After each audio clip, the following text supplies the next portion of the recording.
ఆంధ్రప్రదేశ్ రాజకీయాల్లో ముచ్చటేసే అంశం ఏంటి అంటే వైఎస్ జగన్మోహన్ రెడ్డి గారి ద్వేషిస్తులు ఎవరైతే ఉంటారో ఈ ద్వేషిస్తులు అంటే నేను వ్యతిరేకులు అనట్లేదు, వ్యతిరేకులు అంశాల ప్రాతిపదికన విభేదిస్తారు. ద్వేషిస్తులు మనిషి నవ్వినా, కూర్చున్నా, లేచినా, చేయి దండం పెట్టినా, దండం పెట్టకపోయినా, అడుగేసినా, అడుగు తీసినా ప్రతి దాంట్లోనూ విషయం కక్కే వాళ్ళను ద్వేషిస్తులు అంటారు. ఇప్పుడు జగన్మోహన్ రెడ్డి గారి ద్వేషిస్తులు అందరూ కట్టగట్టుకొని ఉంటారు, ఒకరిచే ఒకరు పట్టుకొని ఉంటారు. విడిపోతే పడిపోతామని, విడిపోతే ఎదుర్కోలేమని వాళ్ళకి రాష్ట్ర ప్రభుత్వం, కేంద్ర ప్రభుత్వం, వ్యవస్థలు, వాళ్ళు వీళ్ళు అందరూ తోడుంటారు. అయినా కూడా జగన్మోహన్ రెడ్డి గారి మీద వీళ్ళకు ఉన్నటువంటి తనను చూసి వీళ్ళు భయపడేదాన్ని దాచుకోలేక, జగన్ను చూసి వీళ్ళ భయాన్ని దాచుకోలేక దానికోసం రకరకాల ముసుగులు ధరించుకొని మాటలు, డైలాగులు చెబుతూ ఉంటారు. అదంతా చూస్తే భలే ముచ్చటేస్తుంది. అరే ఇంతమంది ఉన్నారు, అందరూ చేతులు కలిపి ఉన్నారు, పెద్ద పెద్ద తోపులు, వ్యవస్థలు తోడున్నాయి. అయినా కూడా జగన్ చూసి భయపడి ఆ భయాన్ని ఎట్లా దాచుకోవాలో తెలియక Pulindala MLA, after all MLA, నీకు 11 వచ్చాయి అని చెప్పి అన్నారు. వాళ్ళకి తెలుసు అదే భయాన్ని దాచుకోలేక ఎటకారం చేసే ప్రయత్నం, కానీ వర్కౌట్ అవ్వలేదు. విపరీతమైన జనం. అందుకని చెప్పి మాట మార్చి జగన్ బలప్రయోగం, జగన్ ఏమంటారు భారీగా జన సమీకరణ, అది ఇది రకరకాల ఎత్తుగడలు. జగన్ దగ్గర జనాన్ని దాచుకోలేక అదిగో జగన్ దగ్గర తీవ్రవాదులు వస్తున్నారు, రోహింగ్యాలు వస్తున్నారు, అరాచకవాదులు వస్తున్నారు, సంఘ వ్యతిరేక శక్తులు వస్తున్నారు. ఈ విధంగా రకరకాలుగా భయపడుతూ ఉన్నారు. ఎందుకు ఆశ్చర్యం వేస్తుంది. నేను మీరు చెప్పడం కాదు వీళ్ళు భయపడుతున్నారని. ఈరోజు ఆ గ్రూపులో ఉండే వారాంత పలుకులైన జగన్మోహన్ రెడ్డి గారి ద్వేషిస్తుల్లో ప్రధానమైన పాత్ర పోషించే వ్యక్తుల్లో ఈ పత్రికా మీడియా వీళ్ళుగానే ఒకరు కదా. సో ఆ వారాంత పలుకులైన వీకెండ్ కమెంట్స్ రాసుకుంటూ జగన్మోహన్ రెడ్డి గారిని చూసి చంద్రబాబు గారు ప్లస్ జనసేన అధ్యక్షుడిగా ఉన్న డిప్యూటీ సీఎం మిగతా వాళ్ళందరూ భయపడుతున్నారు, డైరెక్ట్గానే చెబుతున్నారు జగన్ చూసి వీళ్ళందరూ భయపడుతున్నారు అని. వీళ్ళందరూ భయపడుతున్నారు అని చెబుతూనే పాపం ఆయనగానే భయపడుతూ ఆ భయాన్ని దాచుకోలేక ఇంకొకరి మీద భయం నూకేస్తూ ఉన్నారు. ఆయనగానే భయపడుతూ ఉన్నారు, ఆ భయాన్ని దాచుకోలేకపోతూ ఉన్నారు. నిజంగా వీళ్ళ కమెంట్స్ కనుక చూస్తే ఎంత ముచ్చటేస్తుందో.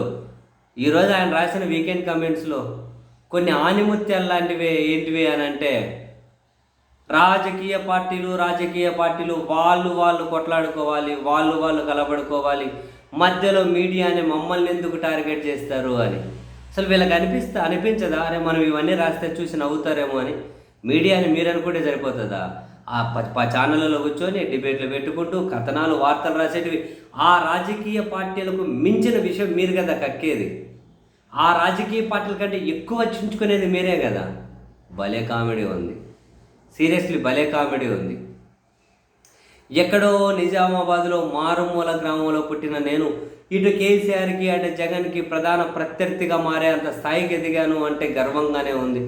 సెల్ఫ్ డబ్బా కొట్టుకోవడంలో వీళ్ళ పొలిటికల్ సార్, వీళ్ళ బాస్ ఎవరైతే ఉన్నారో బహుశా ఆ బాస్తో ఈయనగానే పోటీ పడుతూ ఉన్నట్టున్నారు. ప్రధాన ప్రత్యర్థిగా వాళ్ళు ఈయన తీసుకోవడం కాదు, మీడియా ముసుగులో విషయం చిమ్ముతూ ఉంటే దాన్ని మీడియా అన్నారా బాబు అని చెప్పి జనానికి చెబుతూ ఉన్నారు. దాన్ని మీడియా అన్నారు అని చెప్పి ఏం ప్రత్యర్థిగా అన్నది. ఇప్పుడు వాళ్ళు ఇతన్ని ప్రత్యర్థిగా తీసుకోవడం కాదు, ఇతనే వాళ్ళ మీద విపరీతమైన ద్వేషాన్ని ప్రదర్శించుకుంటూ ఆ ద్వేషం కుల కోణమా, ఆ ద్వేషం రాజకీయ కోణమా, ఆ ద్వేషం ఆర్థిక కోణమా అంటే మనకు తెలియదు. బట్ దేశం అయితే పతాక స్థాయిలో వెళ్ళగక్కుతారు కదా. అసలు ఒక రాజకీయ పార్టీకి మించిన ద్వేషం కదా. మళ్ళీ మీడియానే ముసిగెందుకు మేస్తారు? కొత్తగా జగన్ మీద ద్వేషం పతాక స్థాయిలో చిమ్ముతారు కదా. కొత్తగా మళ్ళీ ఇంకా మనం సెల్ఫీ డబ్బా కొట్టుకొని జగన్కి నేను ప్రత్యర్థి స్థాయికి ఎదిగినా అని చెప్పి గర్వపడడం ఎందుకు? అంటే అని కాదు, జగన్ ఈ మధ్య ఎక్కడికి పోయినా సీఎం అని అర్పించుకుంటున్నాడట. అర్పించుకున్నంత మాత్రాన్ని సీఎం అయిపోతాడా అంటున్నారు. మరి ఇదే విషయం ఇంతకుముందు ఇప్పుడు మీరు జాకీలు పెట్టి లేపుతున్నటువంటి మంత్రులుగా ఉన్న ఇద్దరు వ్యక్తులకు, లేకపోతే ముఖ్యమంత్రిగా ఇప్పుడు చంద్రబాబు గారు ఉన్నారు, అంతకుముందు ఆయన ప్రతిపక్ష నాయకుడిగా ఉన్నప్పుడు కనుక వెళ్తే సీఎం అని అరిసేవాళ్ళు కదా. మరి ఇంతకుముందు వీళ్ళు అర్పించుకున్నారు కదా, మరి వాళ్ళుగానే అర్పించుకున్నారు, అలాగే కార్యకర్తలు అరిసారా, వాళ్ళు అర్పించుకున్నారా? ఈరోజు జగన్ అర్పించుకున్నాడు అన్నప్పుడు అప్పుడు వాళ్ళుగానే అర్పించుకున్నారని చెప్పి ఎప్పుడైనా రాశారా? ఏదో రాసిండి, ఒకసారి లింకు పడేయండి చదువుదాం. ఎప్పుడో వీళ్ళు సీఎం సీఎం అని అర్పించుకున్నంత మాత్రం సీఎం అయిపోతారని చెప్పి వాళ్ళ గురించి కానీ ఎప్పుడైనా రాశారా? జగన్ అర్పించుకుంటాడా సీఎం సీఎం అని అరవాలని?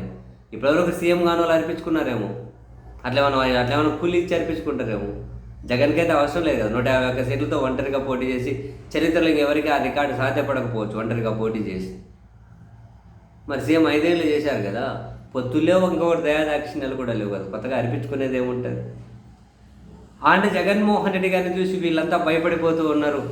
జగన్ అధికారంలో లేకున్నా వీళ్ళని భయపెడుతున్నాడు, 11 సీట్లు వచ్చినా వీళ్ళని భయపెడుతున్నాడు. అధికారం పోయిన కొన్ని నెలలు తిరగకముందే వీళ్ళని భయపెట్టడం మొదలెట్టారు. వీళ్ళు పిరికి వాళ్ళు, జగన్కు భయపడుతున్నాడు. వీళ్ళ పిరికితనాన్ని ఆసరాగా చేసుకుని జగన్ విచ్చలవిడిగా భయపెడుతున్నాడు వీళ్ళను అని చెప్పి, బాబోయ్ జగన్ను చూసి వీళ్ళు భయపడుతున్నారు అంటూనే ఈయన కూడా ఎంత భయపడుతున్నాడు, ఈయన రాతల ద్వారా రోజు చెబుతుంటాడు, అది వేరే విషయం అనుకోండి. జగన్ మీద భయాన్ని ఏదో ఒక రూపంలో దాచుకోలేక రకరకాలుగా ఎల్లగక్కుతూ ఉంటారు. ఈరోజు కొత్త కాదు కదా వీళ్ళు ఎల్లగక్కడం. పత్రికా టీవీ ఛానల్ కేవలం వ్యక్తులను ద్వేషించడం కోసమే నడుపుకుంటూ మళ్ళీ మన నీతులు బోధిస్తే ఎక్కడన్నా కనుక చెల్లుబాటు అవుతుందా అండి? ఎక్కడైనా చెల్లుబాటు అవుతుందా? ఎక్కడైనా జగన్మోహన్ రెడ్డిని వీళ్ళు సిద్ధాంతపరంగానో అంశాల ప్రాతిపదికన ఎక్కడైనా వీళ్ళు విభేదించారా జగన్ తోటి? జగన్ అప్పులు చేశాడు అని చెప్పి కుక్క పెట్టి రోధించారు. ఇప్పుడు జగన్ చేసిన అప్పుల్లో సంవత్సరం తిరగకముందే సగం అప్పులు చేశారు వీళ్ళు. ఎక్కడన్నా కుక్క పెట్టి రోధించారా? పూర్తిగా ఒంటికంతా కులం రంగా, పార్టీ రంగా, ఇంకో రంగా పూసుకొని మనం మొత్తం శుద్ధపూసలం, ఎదుటోళ్ళు మాత్రమే పనికిరాని వాళ్ళు అనే విధంగా, ఎదుటోళ్ళు మాత్రమే నీచులు దుష్టులు అనే విధంగా రాసుకుంటూ పోతే మనకు పత్రిక ఉంది, మనం ఎంత రాసుకున్నా కనుక మన పత్రికలో మనం రాసుకోవచ్చు, స్పేస్ ప్రాబ్లం లేదు అని. ఇట్లాంటివి ఎన్ని రాసుకుంటూ పోతే ఏంది, చదివే వాళ్ళకి తెలియదా? స్పేస్ ప్రాబ్లం ఏం లేదులే, మన పత్రికలు ఎంతైనా రాసుకోవచ్చు అని చెప్పి రాసుకుంటూ పోతే ప్రయోజనమే ఉంది? దానివల్ల ప్రయోజనం అదే ఒక్కసారైనా కనుక ఇదిగో ఈ అంశం ప్రాతిపదికన మనం వ్యతిరేకించామని ఏమన్నా ఉందా? జగన్ లేచినా కూర్చున్న ప్రతిదీ కూడా జగన్ను ద్వేషించుకుంటూనే, ఈరోజు మాత్రం ఇంక మనం జగన్కి నీతులు చెబుతామంటే ఎట్లా?